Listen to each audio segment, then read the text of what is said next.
Okay, guys, I am so excited to finally announce our podcast. I have been waiting for this moment for a really, really long time. I know that I talk to you guys on TikTok often, and it's a lot of short form content, and I wanted to do this podcast so we can really go in depth and give you guys so much knowledge on the semaglutide background and everything that I've been doing with LH Spa and Nurse Meg. So we brought them on today, and I want to introduce you guys. We're really looking forward to giving you guys a lot of insight on just everything that we've been covering through the last year. If you don't know this about me, I've been taking semaglutide for over a year now. I was on it consistently for about 6 months and then lost all my weight, got on a maintenance program, and I've been working with them ever since. So it's been amazing, and I want to introduce you guys to these amazing people who have gotten me where I am. This is Suzette. She is the founder and visionary of LH Spa in Madison, New Jersey and Livingston, New Jersey. And this is Nurse Meg. I call her Nurse Meg. I am going to let you hear her many hats from her, but you tell them everything you are. So my name is Megan. I am a family nurse practitioner. I do have my doctorate from Rutgers University and my bachelor's from Rutgers University. So on paper, it's technically doctor, but everybody calls me Nurse Meg or Nurse Practitioner Meg. She's and you're a mom. Nurse Meg. And she's a mom. Two beautiful little Got the girls. mom hat on too. Yes. So yes, also a mom. 1,000 hats. I think we all wear 1,000 hats, but yours are more official than ours. Yeah, they're all written on my jacket. Yeah, literally. Stitched on my coat. It's a paragraph. But the whole point behind this podcast is really just digging deep into semaglutide as a whole. We have literally in the last year and a half gone through so much, the three of us together. They started this program, and just a little backstory. I was literally at Suzette's doing her hair one day, and I was like, you look amazing. She got so thin, and I'm like, what are you doing? She's like, semaglutide. I'm like, isn't that like what the Kardashians do? Like, I didn't know that people can do that. She's like, I have it. Like, we can get you started. So I did my blood work, went through the entire onboarding process. Is it called onboarding? Yeah. That's like a job. That's an onboarding. Onboarding. Yeah. And Screening. Yeah. A screening. Made sure everything was good. And I just want to go into all of that with you guys so you know like what the program looks like, because it has been life-changing. And like when I tell you that this program changed my life for the better, like it really did. Right. I lost 30 pounds, so I'll say that, and I have kept it off. I just hit a year at my goal weight, which is the craziest thing ever. I have never, ever, ever hit a goal weight and stayed there for honestly longer than 3 months. Thank you. And it's not as easy. It's not just like a fix and it's like done. It takes a lot of work, but for the most part, it really, if you do it the right way with the right people, with the right support, there is like so much potential. So I want to let Suzette explain a little bit about LH Spa as a whole, you know, kind of just what they do, and the LH Lean program, which is what it is called. So LH Spa has evolved a lot in 13 years. We started as a lash boutique, and then we became more of a med spa, adding different services like laser hair removal, skin tightening. We do advanced facials. We have won awards for Morpheus being a top provider. And in the last year, we have taken on semaglutide and something called the LH Lean program. And we have perfected it, in my opinion, because we dot our I's and cross our T's. First, do you want to start first? What we do is we have an intake form that you created. Yes. I created a lot of this when there were only about 10 to 30 patients. So I was personally working with every patient myself, start to finish. So It was crazy. From the ground up. So a patient would say they were interested, and then they would direct the patient to myself, and I would kind of take them through the whole process alone. And obviously that's not the case anymore. So we have kind of streamlined the whole process from A to Z. Did you want me to go into? Well, yeah, because one of the things, this is not something that you can make a consultation, you come in, like we basically screen you before, and then you have to be green lighted. So we require blood work. The intake form is pretty in depth. Yeah. You know, information about yourself, and then you get green light into the program, and then we see you for the first time. So I have a question. Yes. This is pretty big that I always get asked on TikTok. I didn't even say this. If you don't know who I am, my name's Ashley Ravick, and I started this program with them and took it to TikTok. Correct. TikTok is where it really blew up. And that was kind of where all the experiments came from, because I had so many followers asking for help and guidance because they Correct. weren't receiving it properly. And then that's now where I want to take this with you guys with the podcast. So I just wanted to get We're that out of the way. shifting from a consumer perspective to consumer perspective, but also with a little medical twist to make it more, not patient-specific medical advice, but obviously people want we're excited with your responses. Right. We don't want to just have, a Wikipedia, Google response. So it is nice to back it up. Right. And I get on TikTok and I can talk for 10 minutes. That's the most I'm allowed to go in depth and really share everything with you guys. And to be able to have Meg here, I can only talk about experience. I can't talk about the medical side of things without obviously people coming from me, nor do I want to. So most of the things I run by her before I even make a video on it. So we just wanted to get all of us here so you can ask literally everything and we can keep posting it for you guys. But what was I going to say? Oh, I had a question. My question is, do you guys check for a specific BMI? I feel like I hear that across the board. Yeah. I know it's not always the most important thing. There's a couple things they check for, which are really important. That's a hot take response, and I'm going to get some backlash on it. And I actually spoke about that on my professional account, that it's a gray area. So I don't look at BMI. You are not plugging in your height and weight for me to say, oh, Ashley's not a candidate. Her BMI does not meet the requirement. Because I don't believe mine did. Yeah, I don't think my BMI met it, and I haven't talked about this on TikTok because I wasn't ever 100% sure, which I don't know why I never asked you. But it was more for me we knew I was not in my weight range. We knew that I was above where I was supposed to be. I looked at your body fat percentage, and that is what has always set us apart and will continue to, because when you are cash pay, we can spend that much more time with you. Correct. So in a doctor's office environment, these providers are dealing with a plethora of medical issues, right? So they're handling every chronic illness in the book, plus your acute illnesses, right? So you go in for an appointment, they're getting you on that scale, they're measuring your height, and they're just going off of that because they have to. That's how they're reimbursed, that's how they bill, that's how they code their diagnoses, and that's why the brand name of these products is we're meeting resistance, because they have to go off of that BMI requirement. Right. It's a height and weight. That's all BMI is. Right. Which is why people want to talk shit about a med spa. But the med spas are the ones that are going to give you this in-depth luxury treatment where doctors kind of they can't. And I feel for them, because I myself could have been in that same realm, being an FNP by trade. That's why I didn't feel comfortable there, because I saw the rapid turnover. Right. It reminded me of an ER. Is that why a lot of the insurance companies don't want to cover it? Because they have to go off of the BMI and the diagnoses. There's only a few diagnoses that are covered. And if someone just looked at you on paper and didn't look at a DEXA scan or a body composition, which would include your fat mass, your muscle mass, your water weight, if they're just looking at height and weight, you guys could have two totally different body masses in terms of your fat mass. But if you're the same BMI, that's all it shows. And that's where... Which is why having an in-body is so important. Yes. That your body fat percentage was what made you, in my opinion, a good candidate. Females, you want to see less than 30, ideally 28% or less. And I will be very honest, I don't have a factual, I don't have a factual list of how many patients that we see that are meeting that requirement. It's most. Yeah. It really is. And it's so sad, because that's what matters. Yeah. Your muscle mass matters too, but your body fat mass, it's actually alarming how many patients are made up of anywhere from 30 to 50% of their body weight is body fat. Wow. And that's, America. Concerning.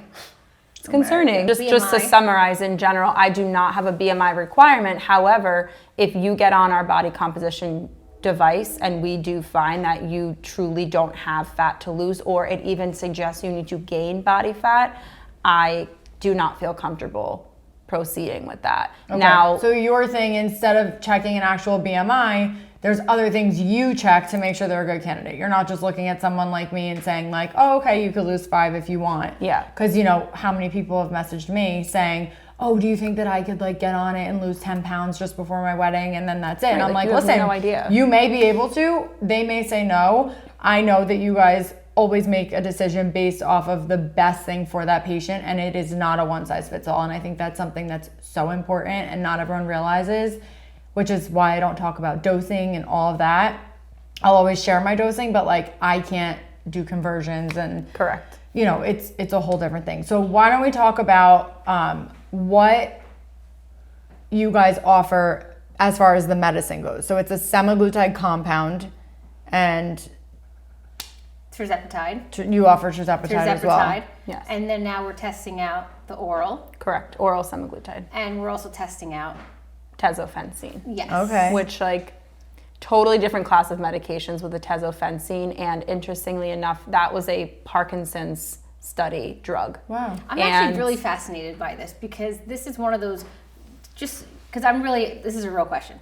You cannot get on semaglutide if you are on a SSRI. Right. Why? No, you can. Why would someone do tenzofensine? So tezofensine is good if somebody I say doesn't. everything wrong. Tezofensine. It's okay. That's what I'm here for. This is why I need. So the tezofensine is a nice option if a patient is either not responding to semaglutide or tirzepatide, or they don't want to inject themselves. It's an oral medication. And it's a daily medication, so they have to commit to the daily dosing, and it's also very much in like trial testing. It's not something, which is why you cannot just typically get it as like a brand name from a pharmacy. Right. It's a compounded medication as well. Only available because it's off-label. Right.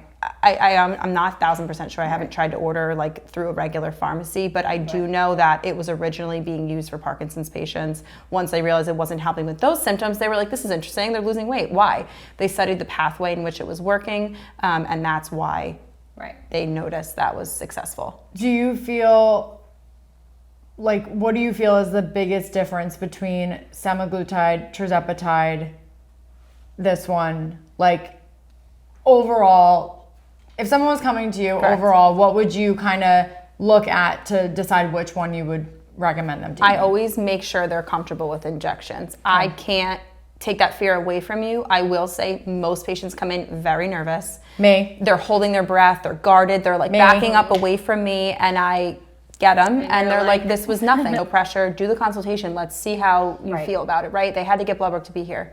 So if you can get through blood work, let's just talk about it. And that's something we should make super clear. Never any pressure. We are not here to convince you. No. We never I'm try not a to salesperson. convince. We are not salespeople. We are providing a great service, and we are available if you want us. Yeah. That's I'm educating, and that's... But I'm going to go the sales route because I can, and I will say that although they're not pushing anything, obviously, you want to do this with a reputable place. And I can't even tell you, like, my DMs are constantly flooded with like, hey, I don't have the proper guidance. What would your nurse say about doing this? And it's like, is it really worth it to save $100 and not pay to have the person with all the medical background and the support and all of the knowledge? Like, you have access to them basically what feels like 24/7. Any waking moment, you can get in touch with somebody. With the nurse email, you basically do. Yeah. And we've built a whole team thanks to this program that we didn't have. Like I said, I was originally kind of piloting it myself because I could. And as soon as we started growing, I said to our medical director and Suzette, I said, I need assistance because I want to continue to provide the same value. And I realize I'm a sinking ship. I can't do it alone, which is not a bad thing. No. Right after New Year's is when I remember last year. Well, and it blew up. So I had started posting it January of that year, and it started to, like, people were talking about it. Like, we really were like pioneers. I know. I allowed myself to be a full-blown guinea pig. Like, I was like, do whatever you want to me. Like, I will help. Like, we learned, all of us, like, I never thought I would learn the things I learned about the medical. And to speak to that, a lot of it was word of mouth. Like, my original patients, they trusted me. They understood that I have a medical background, but that sometimes using, although this is not a new class of medications, which I will say 1,000 times a day, it's not a new class of medications. It's been around for decades. It was new to me in this setting. So they trusted my guidance, and obviously knowing Suzette, a lot of them were friends of Suzette's or friends of yours or friends of just... That's how we were friends. They trusted the process. It's also, you trust it because you see results. Right. You've seen success stories. Like, we're talking about it, we're communicating, like, and that's the thing too. This was shamed when I started. I was putting it all out there. You were taking it away from diabetics. Yeah, and I took it. I was like, you know what? They could say whatever they want. People need this medication. It is necessary for some people. And if I could make it a little bit easier for you to feel like you are doing something that's good for you, like, this, like I've said so many times, has changed my life, and it's changed the lives of so many people around me, parents, friends. Like I am like so thankful for it. Most of our patients are like, the fiance will come in and then like she'll finish the program, and then I'll see a random male on the schedule. You're like, oh. And they come in and I'm like, hi, welcome. You know, I know this isn't necessarily the setting for you. Just know this is a safe place. You know, we have men and women of all ages, all shapes, sizes, you name it. And they always say right away, oh, my fiance already did this. They had a great, and she tried it out, and now I'm here. Or we get the mother-daughters, the husbands and wives. I mean, how many times have we been like, no, you cannot do a group consultation? Like they'll try to come in as if it's like a social hour, because it became finally something that they weren't afraid to share. My dad's like obsessed with them, like absolutely obsessed. I just saw him. He got off and then he went back on, and it's like, I just feel like once you, so I will share that part of it. My whole connection to it is like, everyone's like, are you ever going to get off? Do you want to stop? And I'm just like, I don't have any intentions of any of the above right now. I am a better version of myself being on it. I am happier. I'm confident. The food noise for me was a constant battle. I was literally like depressed looking back on it. I would get in bed and I'd be like, oh my God, I ate too much today. What am I gonna do? Okay, tomorrow's a new day. The water park or no, go to you don't. I didn't want to do anything. I knew I'd eat because I love food trucks. Right. And if a food truck was involved, you were gonna be there. Yeah. And this is we were blessed to live in like a food mecca of really the world. I mean, you go to Italy and you're like, it's great, but like we also have very comparable food here. Right. Yeah. It's a crutch. It's a support system. Everything has become socialized around food and alcohol, and it's. I do think that food is great, obviously, but I also see the other side of it, where this is making people feel okay with eating things or indulging once in a while in things they would be so afraid to indulge in the past, because they would immediately associate it with guilt and shame and talking badly about themselves, and it's affecting your kids, it's affecting the people around you. They hear you. And this is the reality of the world now, right? Like our social settings, like you said, are food and alcohol. Everything revolves around those things. That was never changing. So for so long, I was like, oh, you know what? I just have to get through this part of life. Like I just have to, this one's getting married. I have this vacation. Let me crash diet. Let me do isogenics. Let me do Weight Watchers. I have done so many things. And it's like, at what point do I actually gain control for the rest of my life? And not yo-yo. And just not yo-yo. Be consistent. And this is where I'm at right now. I am at a maintenance area of my life in every aspect. I'm comfortable, I'm happy, I feel good. Getting off of it is just like not in the cards right now. And I don't think there's anything wrong with that. I'm also still under her supervision. And that's the difference, is you're tolerating it. I don't see a reason at this point to pull you off. Right. I'm not afraid to do it if I have to. Right. But it's a conversation, it's a contract, right? It's an agreement. I don't mind keeping patients on a maintenance dose if they're responsible with it and they don't overuse it. And I haven't lost a pound since last March. Correct. So I've consistently, I've gone between 4 pounds. So I was like 127.8 when I lost it. I never got under that. And then the highest I've gotten since that moment was like in the morning, I was 132. Right? And that was just a rough week of eating, or, hormones. Period. Exactly. There were so many things that made me fluctuate. But so many people will say, like, at what point, my doctor's like, you hit maintenance. A lot of these people who are going through insurance, they're getting kicked off because they're no longer at their BMI. And then I get the message, like, can your Medspa do it for me? All the time. And it's really common. So, okay, if you can get insurance to cover it, absolutely. By all means. Go do it. Yeah. That's amazing. But there's always a route after the fact for maintenance with you guys too. Correct. We do now, and that's what we've started seeing more now than ever, is in the screening form immediately, which is great. They're putting in their past medical history or their medications, Wegovy, Ozempic, Semaglutide, tirzepatide, whatever it is. And I'm glad they're disclosing that, because I don't want you to come in and say, I've been on this for X amount of months at the maximum dose. I'm not going to say, well, you have to start back at 0. Right. Obviously, we need some type of communication. Right. And I think that's important to communicate, that we will see you. Yeah. Once insurance kind of kicks you off. Yeah. And I actually do see the frustrating process of getting it approved. We have many patients who they hang on with us because a provider is ordering it through their insurance, and they're like, I'll just wait until it's covered and approved. It's months later. What and my they're dad still just coming went to through, see us. I don't know if you talked to him. Yeah. His cardiologist told him that he needs to go on it. He was like, absolutely. My dad had done it before, got off of it, was like, I can maintain myself. He's kind of someone that I personally, not that I have any background, but I think he needs to be on it for life. I think like he is a foodie to the core, and he gets like a little bit of a belly. So it's like, that's like the unhealthiest weight to gain. Your trunk fat. So I'm like, Dad, I want you to be healthy. I want you to feel good. Like, you need to stay on this, whatever. So he gets his cardiologist to tell him that he can go on it. He goes, he's like, perfect. He called at least 10 doctors, 4 of them, which were like his everyday doctors. Correct. Like, no, I'm not writing it. I'm not a weight loss specialist. I'm not writing it. Got turned down because he was going to be able to get it through insurance. I'm like, for like $100 or whatever extra dollars a month, you could just do it again with. And I do understand why they don't order it, because personally, the prior authorization process and the amount of things you have to prove for that patient just to get them this medication. Right. I understand it. Yeah.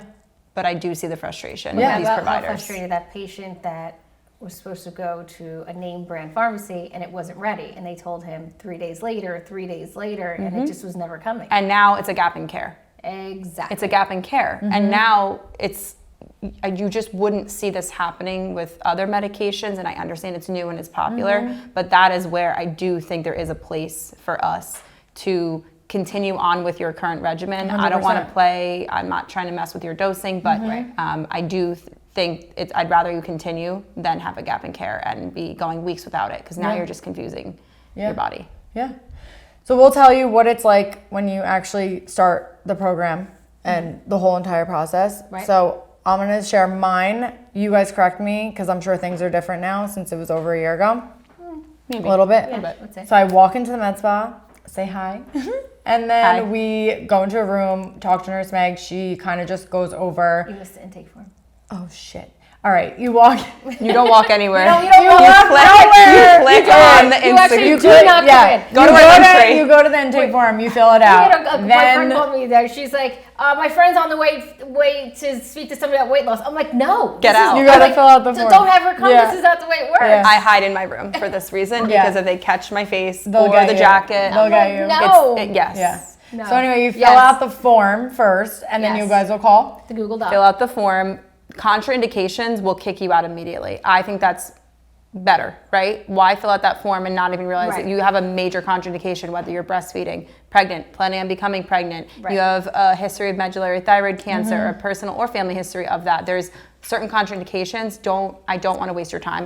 We don't want your money, right? Yeah. Like, that's not fair So to if you. you feel like there's something before you do that form, can they call and ask if this is something you They can. We have a lot of information out there, but the form will direct them to say, unfortunately, you're not a candidate because of XYZ. Oh, so it's pretty clear. Okay. You fill out your form, right? Okay. You submit your ID and insurance. Okay. We then send a prescription to LabCorp or Quest for blood work. Okay. That is a process that we now right? offer in-house. Yep. We still great. offer it through LabCorp and Quest. This is a big question. Yes, there is a draw fee, because we are working, right? We're providing a service, but we are going through your insurance to process the labs. So this is not like a private lab or a cash pay situation, but the billing of the labs is through your LabCorp request through your insurance. So your insurance still covers it, but the draw fee is there convenience for fee. obviously for correct. right? Correct. So come fast. 24-hour turnaround time, which is amazing in terms of labs are drawn. Next great. day we get the fax results. We then review the labs. If there's any questions, one of your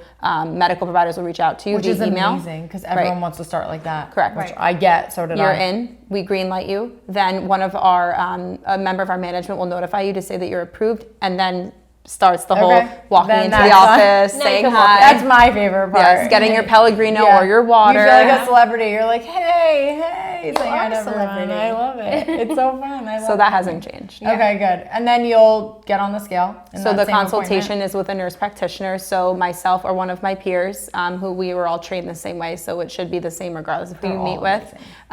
They sit with you for 30 minutes. We do a body composition analysis. We review your medical history. We review the program. We do send you a follow-up with the consultation summary. So people are coming in with their notepads, and that's fine, but it's a lot of information. Yeah, it'll so we come send to it to you. you. Yeah. And then you're free to start that day if you choose. I have probably 9 out of 10 patients who start that day. Yeah. Reasons why people don't, because that's a big question. Vacation. If they're going on vacations that weekend, maybe they're just nervous, big events, surgeries, anything that's making me think this is not a good time for you, you did the consultation. That's half the battle. Now, when you want to start, you let us know, and you start a 4-week trial. Perfect. It's the best, guys. I think we covered everything. Yeah. I think that this was a really good start. The future of this podcast, we want to really, like I said in the beginning, hone in on all of the things that I maybe can't talk about, share experiences. I have so many questions on my phone from people that we want to cover. A lot of really crazy topics that people really don't talk about. So we are going to try to hit all of that. So that's some exciting things that you guys can look forward to coming in the next couple of weeks/months. But we hope you guys enjoyed it, and we look forward to educating you guys for who knows how long. Until they're sick of us. Yeah, literally. Bye. Bye.